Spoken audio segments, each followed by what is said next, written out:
ભારતીય જનતા પાર્ટીના નેતાઓ છે તે અત્યારે સ્ટન્ટ કરી રહ્યા છે। હકીકતમાં તેમણે સિસ્ટમ સુધારવી હોય તો તેને ડિજિટલ બનાવે તેમ કહી ધારાસભ્ય ગોપાલ ઇટાલિયાએ ભારતીય જનતા પાર્ટીના સરકારને આડે હાથ લીધી છે। વૈષ્ણવજન તો તેને કહીએ જે પીડ પરાઈ જાનાને રે। નમસ્કાર, આપ જોઈ રહ્યા છો નવજીવન ન્યૂઝ અને હું છું આપની સાથે તોફિક ગાંચી। ગુજરાતમાં જે પ્રકારે અલગ અલગ જિલ્લામાં પેટ્રોલ ડીઝલની અછત વર્તાઈ રહી છે, ઠેર ઠેર આ પેટ્રોલ ડીઝલ પુરાવા માટે વાહનો છે તેમની લાંબી કતારો દેખાઈ રહી છે અને તેના વચ્ચે હવે ધારાસભ્ય ગોપાલ ઇટાલિયા મેદાને આવ્યા છે અને તેમણે કહ્યું છે કે ભાજપના નેતાઓ મંત્રીઓ જે પ્રકારનો દાવો કરી રહ્યા છે કે તેમના કાફલામાં હવે આ ગાડીઓ છે તે ઘટાડી રહ્યા છે, પરંતુ તેનાથી આમ જનતા છે તેને કોઈ ફરક નથી પડવાનો। હકીકતમાં આ સિસ્ટમ છે તેને સુધારવાની જરૂર છે અને ભાજપના નેતાઓ કેવળ અત્યારે સ્ટન્ટ કરી રહ્યા છે તેમ કહી તેમણે આ મંત્રી હોય, સરકાર હોય કે પછી મુખ્યમંત્રી હોય તેમને સંભળાવ્યું છે। ભાજપના નેતાઓએ જનતા જાણે કે સાવ જ અજાણ હોય, અજ્ઞાન હોય, અબૂધ હોય, જનતાને કોઈ વસ્તુની માહિતી ન હોય એવી રીતે જનતાની આંખમાં ધૂળ નાખવાનું, જનતાને છેતરવાનું એક પબ્લિસિટી સ્ટન્ટ ભાજપના બધા નેતાઓ કરી રહ્યા છે। એટલે મારી વાત શરૂ કરું એ પહેલાં મિત્રોને વિનંતી કે જો મારી વાત યોગ્ય હોય તો હજારો લોકો સુધી આ વાત પહોંચાડો।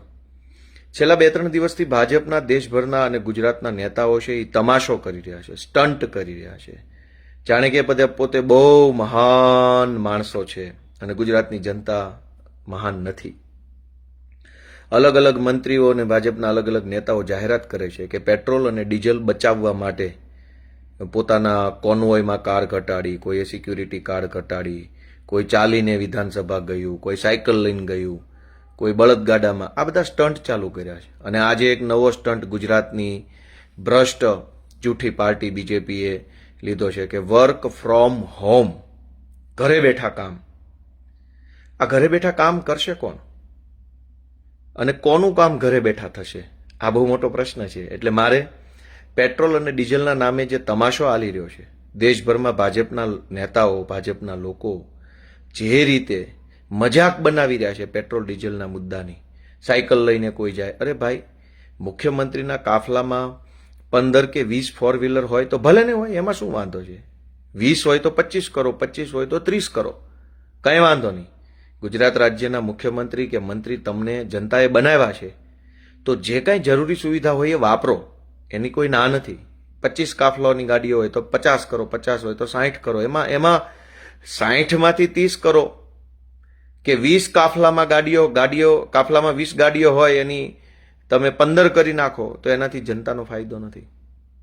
પણ પેટ્રોલ અને ડીઝલ બચાવવું હોય તો આખા ગુજરાતની જનતા રોજ જાગીને હજારો લોકો કારણ વગરના બિનજરૂરી રીતે ખોટા સરકારી કચેરીઓના ધક્કા ખાવા પડે છે। અનેક લોકોએ પોતાનું 2 વ્હીલર કે 4 વ્હીલર લઈને કારણ વગરનું તાલુકા મથકે જવું પડે છે, મામલતદાર ઓફિસ, પ્રાંત ઓફિસ, વન વિભાગની ઓફિસ, પાણી પુરવઠાની ઓફિસ કે પોલીસ સ્ટેશન કે જીઈબીની ઓફિસે જવું પડે। શું કામ? કેમ કે સરકારી માણસો ધક્કા ખવડાવે છે, કાલે આવજો, પરમ દિવસે આવજો, આજે નહીં થાય, આ ઘટે છે, ઓલું ઘટે છે, પેલું ઘટે છે, અહીંયા સિક્કો નથી, અહીંયા સહી નથી, આમ કરીને ભાજપના રાજમાં તાલુકાની સરકારી ઓફિસોમાં બેઠેલા સાહેબો જો જનતાને ધક્કા ખવડાવતા બંધ થઈ જાય તો અબજો રૂપિયાનું ડીઝલ અને પેટ્રોલ 1 મહિનામાં બચે એમ છે। પણ ભાજપના નેતાઓને એવું નહીં આવડે, એને તો તમાશો કરવો છે, સ્ટન્ટ કરવો છે। ડીઝલ બચાવવાના નામે મુખ્યમંત્રીના કાફલામાં ધારો કે 20 ફોર વ્હીલરો હોય તો 20ના બદલે 3 કરી નાખવાથી જનતાનો શું ફાયદો? અને 20ના બદલે 38 ફોર વ્હીલરો લઈને મુખ્યમંત્રી ફરે તો એમાં ગુજરાતની જનતાને શું નુકસાન છે? પેટ્રોલ ડીઝલ બચાવવું હોય તો હજારો લોકોએ સરકારી અધિકારીઓની દાદાગીરીના કારણે ગામડામાંથી તાલુકા સેન્ટર ઉપર જે ધક્કા ખાવા પડે છે, ધક્કા ઓછા થાય એવી કોઈ ટેકનોલોજી, વેબસાઇટ, એપ્લિકેશન, ઓનલાઈન સુવિધા, વોટ્સએપ સુવિધા, મિસ કોલ સુવિધા કરો તો અબજો રૂપિયાનું ડીઝલ બચે એમ છે. પણ ભાજપવાળા આવા ધંધા નહીં કરે, બસ સ્ટન્ટ નાખે છે. મુખ્યમંત્રીએ પોતાના કાફલામાં વાહન ઘટાડ્યા, ફલાણા અભણ મંત્રી છે એ સાયકલ લઈને સચિવાલય જશે, ફલાણો અંગૂઠા છાપ ઠોઠ નિશાળિયા જેવો મંત્રી છે એ હવે ઇલેક્ટ્રિક કારમાં જશે. તમારે પેટ્રોલ ડીઝલ બચાવવું છે તો હું બીજો ઉપાય આપું કે આપણા ગુજરાતમાં જેલની અંદર જે કેદીઓ રહેલા છે એ અનેક કેદીઓને કેદી જાપ્તામાં પોલીસની ગાડીઓમાં ભરી ભરી અને જેલમાં લઈ જવામાં આવે છે. રોજના હજારો પોલીસવાળા, હજારો ગાડીઓ. હવે જામનગરની જેલમાંથી કેદીને ભાવનગર લઈ જવામાં આવે, ભાવનગરની જેલમાંથી રાજકોટ લઈ જવામાં આવે, અથવા રાજકોટની જેલમાંથી રાજકોટ લઈ જવામાં આવે. રોજના હજારો કેદીઓને સરકારી વાહનોમાં બેસાડીને કોર્ટ સુધી, અદાલત સુધી લઈ જવામાં આવે છે. તો 100% ડિજિટાઇઝેશન કરીને 100% હાજરી કોર્ટમાં વિડીયો કોન્ફરન્સ થ્રુ થાય એવું કેમ આયોજન નથી કરતા? તમારે ડીઝલ બચાવવું છે, પેટ્રોલ બચાવવું છે, કે પેટ્રોલ ડીઝલ બચાવવાના નામ ઉપર તમાશો કરવો છે, સ્ટન્ટ કરવા છે, પબ્લિકની આંખમાં ધૂળ નાખવી છે, એ નક્કી કરી લો. અને પેટ્રોલ ડીઝલ જ બચાવવું હોય તો હજારો લોકો ગુજરાતમાં અદાલતની તારીખો ભરે છે. કોઈ સાચી તારીખ ભરતો હોય, કોઈ ખોટી તારીખ ભરતો હોય, કોઈ ફરિયાદી તરીકે, કોઈ આરોપી તરીકે, કોઈ વકીલ બનીને, કોઈ સાક્ષી તરીકે, કોઈ પંચ તરીકે. આ બધા જ લોકોએ દર મુદતે કોર્ટે જવું પડે છે, અદાલતે. હું પોતે તારીખ ભરું છું. હવે તમે કોર્ટમાં જાઓ, હવે તમે તમારા ગામડેથી 2 વ્હીલ લઈને, 4 વ્હીલ લઈને, બસમાં બેસીને, ટ્રેનમાં જઈને તમે બીજા જિલ્લાની કે પોતાના જિલ્લાની અદાલતમાં તારીખ ભરવા જાઓ તો 1 મિનિટમાં જજ નવી તારીખ આપી દે. હવે 1 મિનિટમાં તારીખ આપે, પણ એ તારીખ ભરવા માટે હજારો કરોડો રૂપિયાનું ડીઝલ બળે છે. તો ભાજપના અભણ અંગૂઠા છાપ અને જનતાનું લોહી ચૂસવાવાળા નેતાઓને એ નથી દેખાતું કે મંત્રીના કાફલામાંથી 4 4 વ્હીલરો ઘટાડી દેવાથી કઈ અબજો રૂપિયાનું ડીઝલ નહીં બચે. ડીઝલ બચાવવું હોય તો જે લોકો તારીખો કોર્ટની ભરે છે, હજારો કરોડો લોકો, એ ઘરે બેઠા બેઠા પોતાના મોબાઈલથી વિડીયો કોન્ફરન્સથી અદાલતમાં પોતાની હાજરી ભરાવી શકે તો સમય પણ બચે, ડીઝલ પણ બચે, ટ્રાફિક પણ બચે, પર્યાવરણ પણ બચે, બધું જ બચે.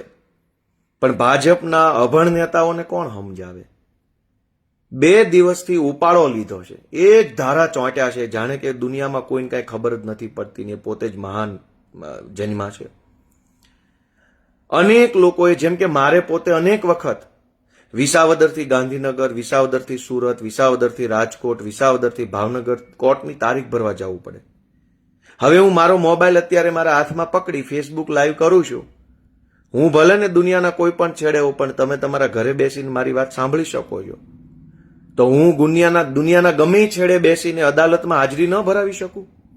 પણ નહીં, એવી વ્યવસ્થા નહીં કરે. કેમ કે પેટ્રોલ ડીઝલ નથી બચાવવાનું, તમાશો કરવાનો છે, સ્ટન્ટ નાખવાનો છે, લોકોને ગેરમાર્ગે દોરવાના છે. એટલે તમારે પેટ્રોલ ડીઝલ બચાવવું હોય તો દરેક વ્યક્તિ ઘરે બેઠા મોબાઈલથી, વિડીયો કોન્ફરન્સથી અદાલતમાં હાજર રહી શકે એવી વ્યવસ્થા કેમ નથી કરતા? અનેક લોકોએ આરટીઆઈ કરી હોય છે તો સરકારી માણસો એને ધક્કા ખવડાવે, આજે આવજો, કાલે આવજો, પછી આવજો. હજારો લોકોએ સરકારી કચેરીએ જવું જ ન પડે, ઘરે બેઠા બેઠા મોબાઈલથી, ઓનલાઈન, વોટ્સએપથી, મેસેજથી, એપ્લિકેશનથી, વેબસાઇટથી બધા જ કામો જો થવા લાગે તો અબજો રૂપિયાનું માત્ર ડીઝલ ન બચે, સમય પણ બચે, પૈસા બચે, પર્યાવરણ બચે, બધું જ બચે એમ છે. પણ આ ભાજપના જે કાંઈ પણ નેતાઓ છે, જે ગુજરાતની જનતાને રોજ જાગીને છેતરી રહ્યા છે, એને જરાક વિનંતી કરજો, તમારા ગામમાં ભાજપનો કોઈ અંધભક્ત હોય તો એ અંધભક્તને કહેજો કે તમારે પેટ્રોલ ડીઝલ બચાવવું હોય તો કરોડો વાહનોને અંદર ફાયદો થાય એવું કરો. તમારી પોતાની 2-5 ગાડીઓમાંથી 4 ગાડીઓ ઓછી કરી નાખો, એનાથી કાંઈ અબજો લીટર પેટ્રોલ બચવાનું નથી. તમે તમારે વાપરો, મજાથી વાપરો, એની કોઈ ના નથી. પણ જનતાનું પેટ્રોલ ડીઝલ સમય અને પર્યાવરણ ન બગડે એના માટેનો કોઈ નિર્ણય લ્યો. હવે વર્ક ફ્રોમ હોમ એટલે શું? તો કે અનેક સરકારી કર્મચારીઓ અથવા સરકારી અધિકારીઓ તો હવે બાના કાઢશે કે અમે ઘરે છીએ, જનતા પોતાના ગામડેથી ટુ વ્હીલ લઈને ટુ વ્હીલમાં 300 રૂપિયાનું પેટ્રોલ નખાવીને કે ફોર વ્હીલમાં 200 રૂપિયાનું ડીઝલ નખાવીને તાલુકા પ્લેસ ઉપર જાય મામલતદાર ઓફિસ તાલુકા વિકાસ અધિકારીને મળવા. હવે એમ કહે છે હું તો ઘરે છું કેમ કે અમને સરકારે વર્ક ફ્રોમ હોમ કરવાનું કીધું છે. હવે સરકાર કઈ આપણને પ્રાઇવેટ પબ્લિકને તો ઘરે બેઠા કામ કરો એવું નહીં કહી શકે. સરકાર તો પોતાના સરકારી માણસોને કહેશે કે વર્ક ફ્રોમ હોમ, ઘરે બેઠા કામ કરો. ભાઈ ઘરે બેઠા જનતાનું કામ થાય તો અબજો રૂપિયાનું ડીઝલ બચે. પણ હવે તો સરકારી માણસો ઘરે વયા જશે અને પબ્લિક ધકે ચડી જશે તો ડીઝલ બચશે કે ડીઝલનો વપરાશ વધશે? એટલે દોસ્તો મારું એટલી જ વિનંતી છે કે આ અનેક જગ્યાએ છે સ્ટન્ટ જે કરે છે ભાજપના લોકો એને જરાક તમે સમજાવો કે પેટ્રોલ ડીઝલ બચાવવું હોય તો બીજા 500 રસ્તાઓ છે. હજુ તો હું કહેવા બેસીશ તો ઘણું છે, પણ સમજવા માટે આટલી વાત કાફી છે કે કરોડો લોકો ટ્રાફિક જામમાં ફસાય છે. પેટ્રોલ ડીઝલ બચાવવું હોય જો ભાજપની સરકારે તો રાજ્યના લગભગ રોડ રસ્તાના કામો છે ને એ 2-5 વર્ષ સુધી હાલે છે. ટાઈમ લિમિટમાં એક પણ રોડ રસ્તાનું કામ પૂરું નથી થતું. મને યાદ છે રાજકોટથી અમદાવાદનો હાઈવે, ભાવનગરથી અમદાવાદનો ધોલેરા હાઈવે, સૌરાષ્ટ્રથી સુરતને જોડતો વાસદ વટામણ તારાપુર હાઈવે, ઉત્તર ગુજરાતમાં મહેસાણાનો હાઈવે, અનેક હાઈવેનું કામ 5-10 વર્ષ સુધી ચાલે છે. એ 10 વર્ષ સુધી સરકારી કામ ચાલુ રહેવાના કારણે ટ્રાફિક જામ થાય. ટ્રાફિક જામના કારણે કરોડો રૂપિયાનું પેટ્રોલ ડીઝલ બગડે છે. ઈ ભાજપવાળાને નથી દેખાતું કે અહીંયા કરોડો રૂપિયાનું ડીઝલ બગડે છે? એક રોડ બનાવવામાં 5 વર્ષ લાગે તો ઈ રોડ ઉપર અનેક ડાયવર્ઝન કાઢ્યા હોય. ઈ ડાયવર્ઝનના કારણે ટ્રાફિક જામ થાય, ગાડીઓની સ્પીડ ધીમી પડી જાય અને ધીમી સ્પીડના કારણે કરોડો રૂપિયાનું ડીઝલ બગડે. એક રોડ બનાવવાની તમે ટાઈમ લિમિટમાં રોડ નથી પૂરો કરી શકતા અને હાલી નીકળ્યા છો પેટ્રોલ ડીઝલ બચાવવા માટે. ભાજપના લોકોને તો શરમ નથી, નહીતર આમાં તો આબરૂ છે નહીં, નહીતર આમાં આબરૂ જાતા વાર ન લાગે. જો ભાજપની સરકાર સમયસર રોડ બનાવે, જે કાંઈ રોડ એને બનાવવો હોય, નાળા બનાવવા હોય, પુલ બનાવવા હોય, એ 5 વર્ષને બદલે ટાઈમ લિમિટની અંદર પૂરા કરે તો પણ પેટ્રોલ ડીઝલ બચે એમ છે. લોકોએ તાલુકા કક્ષાની કે જિલ્લા કક્ષાની કચેરીએ ધક્કા ન ખાવા પડે કામ માટે તો પણ પેટ્રોલ ડીઝલ બચે.